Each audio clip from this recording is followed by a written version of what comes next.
think you were going into the hospital for a checkup or something, or you were doing a follow up at the time? For my second ablation. So Yes, yes. I've had a couple I've had a couple ablations. So in 2020, I started having an unusual heartbeat. I would go Mm, from super high, which would be like, 160, 170 at rest. mm, And then it would drop to like wow. 38, 40 beats a minute. Mm, Wow. And they couldn't figure out after all these stress tests and MRIs. My cardiologist decided that what he would do is uh, he did an MRI and he also did a scan, and he realized that it was a part of my heart that he wanted to ablaze. okay. Um, Mm-hmm. with the ablation, he felt as though by putting me under a controlled heart attack in 2020, he felt he could isolate that part of my heart. And it was Okay. the lower chamber, the lower left Okay. chamber of my heart that was giving all the unusual heartbeats.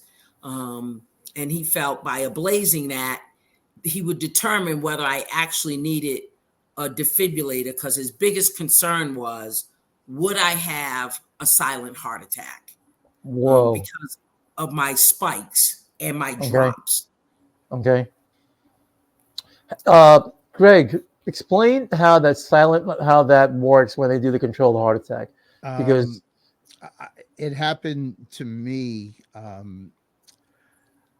It was before my transplant and after my LVAD. I had the heart pump, and I had abnormal rhythms. And I had the same episode where it was a tremendously high pulse rate. And what they do is they literally, like a car engine, they take your key, they shut it off, and they turn it on again, and you everything resets and you run normal. And it sounds a lot simpler, but it's a very scary thing to have done to you. And I had one, and thank God, it was in front of my cardiologist that I needed it, and he had it, ordered, and we did it in the next morning, and it was really, it's hard to describe what you go through. Just that what they're telling you have to go through to start normal again is very unsettling. but are you awake for that when they do it? When they do Yeah, the control, so yeah. you're awake. Yes. Do you feel anything? I mean, like, the only reason why I'm asking that, because you hear the word controlled heart attack, it always sounds nerve wracking. Like it can go in the wrong. It can just go in the wrong. Like things. It just sounds like it's a recipe for anything to go wrong. They do it because they don't have an option. But I'll let Tracy talk about her experience. Mm, Oh, absolutely. Absolutely. You are awake, Anthony. mm, And if I had to describe this pain, I'm not a crier. mm-hmm. And it was the most excruciating pain that Whoa! I could feel in my heart and Wow! couldn't move. Like Mm, tears were just running down the sides of my eyes. mm, And they call it a controlled heart attack because they can see everything that's going on. My cardiologist was, looking, trying to figure out the exact spot in my lower left chamber. And he realized that the extra beats were coming out of my upper right ooh, chamber, right near my main artery. So they had to mm, Wow. switch the surgery midstream. So something that was supposed to be a 4-hour surgery with a couple hours recovery, it ended up being almost 7 hours in surgery. whoa! Wow. And Wow! you talk about being awake. I was awake through the whole thing. When he switched the surgery, he said to the nurses, "Get to the top of her and talk to her, because we're losing her. Oh, And the wow. nurses said to me, close your eyes and think of some place that you would rather be. And I Not looked at there. it and I said, I am not closing my friggin' eyes. Because if I close my eyes, I'm not opening them up. Mm, Wow. wow. Yeah, That's no, this is nerve wracking. it's these are things that we like to, I don't want to say hear from, everyone's experiences. People have heard mine, they've heard Anthony's, and yours is unique.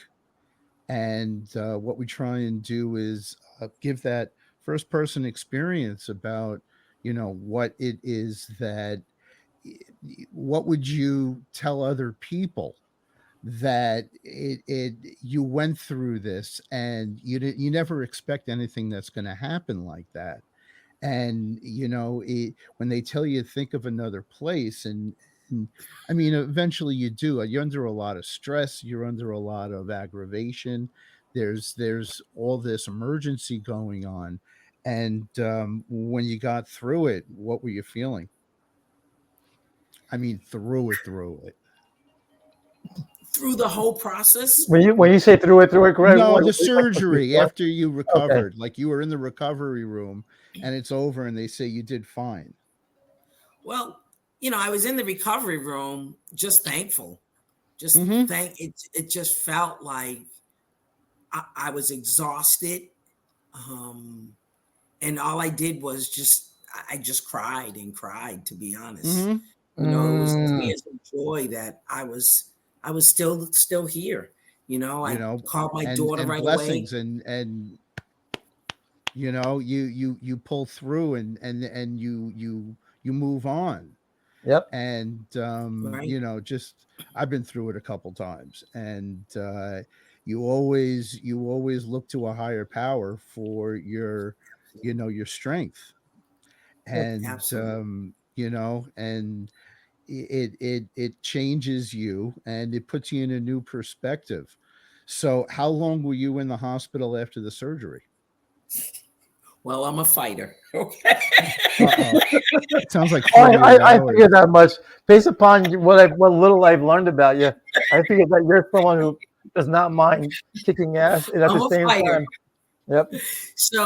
So they wanted to keep me overnight to observe me. And my oldest daughter wasn't in the state, and she was like, Mom, just stay overnight. And my youngest daughter, who lived in the same state, was like, Mom, are you really gonna do that? I said, honey, I'm gonna have someone come pick me up, and I'm going home because I want to sleep in my own Wow. bed. Mm, So she was like, I That's can't believe incredible. you. She says, I can't believe you. I says, I am telling them to discharge me. I don't care that it is 9 o'clock at night. They are mm. And, and, discharging and, me right and they now. did, I have, and they did. and they did. And That's Wow, yeah, incredible. and they that's did. And really she came and incredible. picked me up. That's incredible. Wow. You said, I mean, what did you say to convince them to let you go? Well, I did everything they said I needed to do. I walked and I used the bathroom. And I said, there's Mm-hmm. no need to keep me here. Like, you want me to lay in your very Wow. uncomfortable bed when Mm, my bed Wow. at home is very comfortable. I will not mm, drive. I will have someone come pick me up. And my okay. daughter had to sign off on everything. Like, Wow. you know, Wow. And how old was your daughter at the time? so she was 31. Okay. Wow. And she was like, "Mom, you're going home. Yeah. Okay. Are you sure?" You're like, "Yeah. Get me out of here." That's Yeah. She was incredible. like, I'm That's not such an going to incredible fight you. story. She says, I'm Wow. not going to fight you, Mom. I said, there's no need. We're not arguing. I'm going home. I want to go home and sleep in my own bed.